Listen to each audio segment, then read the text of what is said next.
Starting in the UK, where the unemployment rate has edged to its highest level in some 2 years, with warnings it could double by the end of the year. Yeah, nearly 700,000 jobs have been lost just since March. That's despite the government-sponsored furlough program, which was supporting nearly 10 million people at its height. Now, the government insists it will wind up that support by the end of October, despite warnings of significant job cuts in the months to come. Luke Schrago reports. When the coronavirus pandemic began, the UK government acted, introducing the job retention scheme that saw it pay most of the salaries of workers furloughed, keeping millions from redundancy. But it was never going to last forever. We know that the furlough scheme unwinds in October, but we've also seen people moving off the furlough scheme and going back into work, obviously as schools return and people going back into offices. So this is positive, but we do know we're going to have a bumpy few months ahead. Reopening the economy over previous months saw those on furlough fall from 30% of the workforce to 13%. But unemployment in the 3-month period to July edged up to 4.1%, a sign of nervousness from cash-strapped firms laying off workers ahead of the end of the furlough programme. With 36,000 people falling off the payrolls of private companies in August, unions were warning of a tsunami of job cuts directly linked to the end of the scheme. It's left both economists and politicians on both sides of the UK's political divide calling for new support measures, especially as the pandemic rumbles on. It makes no sense at all for the government to pull support away now in one fell swoop. I'm calling on the government to work with us to create new targeted support that can replace the job retention scheme, to develop through this a scheme for those sectors that most need it. It's thought the job retention scheme will cost the UK government €58.7 billion by the end of its duration. The question for the government, though, is what higher unemployment could cost it, with the Bank of England predicting joblessness to nearly double by the end of the year. Let's check in on the day's trading action now. The major European indices closed slightly higher. London's FTSE 100 led gains with over 1% there. A major survey in Germany has showed a significant increase in investor sentiment in the month of September. Wall Street's pared back some of its earlier strong gains. The Dow Jones turning slightly negative this hour. Apple shares have also turned downwards after it unveiled new offerings, including a virtual fitness service and a bundle of its TV, music, and news services. The U.S. Federal Reserve, meanwhile, kicking off its 2-day policy meeting in Washington. Investors are going to be focused on any announcements or guidance due on Wednesday. New data, meanwhile, showed that factory production in the U.S. increased for the 4th straight month in August, but at a much slower pace. Analysts say that indicates a possible stall in recovery, with businesses anxious about their future as Congress struggles to approve more stimulus measures.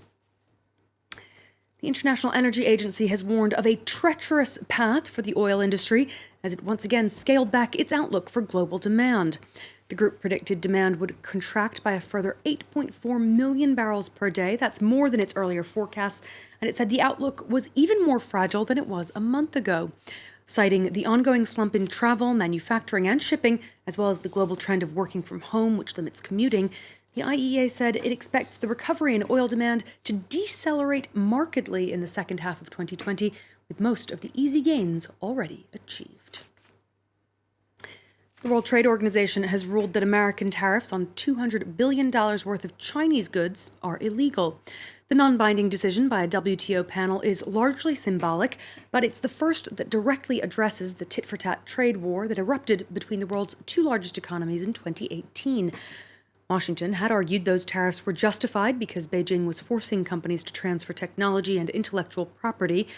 The U.S. Trade Representative's office said the ruling underscored its arguments that the WTO was not fit to purpose, while China's Commerce Ministry described it as fair and objective. The ruling is unlikely to have any concrete repercussions, at least in the short term.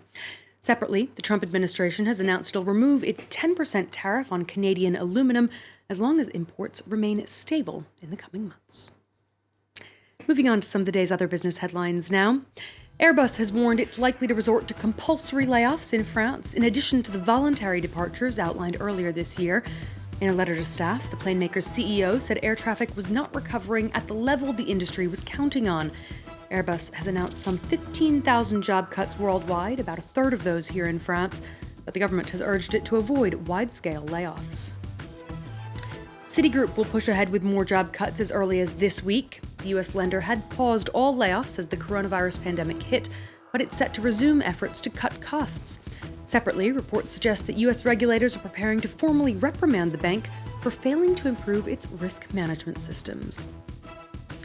And Lego will phase out single-use plastic and switch to paper packaging as part of its sustainability initiative. The toy company has yet to find a realistic alternative for its blocks, which currently require 90,000 metric tons of plastic every year. Lego saw a 7% jump in sales during the first 6 months of the year as families around the world faced lockdown orders. Airlines have been among the companies worst hit by the pandemic as passenger travel has failed to recover since lockdown.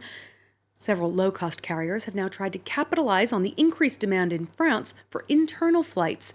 It's helped them to stem their losses from an otherwise disappointing summer season. Catherine Viette has more. Budget carriers are looking to woo back passengers as the pandemic continues to disrupt air travel. Many are sticking with a familiar formula: deeply discounted tickets. Ryanair offering Bordeaux-Lille flights for €9.99, while the Nantes-Montpellier route on Spanish budget airline Volotea is just €9. C'est surtout le prix qui nous intéresse. Nous, on a payé 120 € à deux pour faire l'aller-retour Brest-Nice. Donc c'est déterminant. With many international destinations remaining closed, budget airlines are also prioritizing domestic travel. Here in France, around 20 new routes connect cities like Strasbourg, Biarritz, Brest, Nice, and Lille, Perpignan. They've proven popular with travelers over the summer holidays. Airline analysts say low-cost carriers have more flexibility to adapt to changes.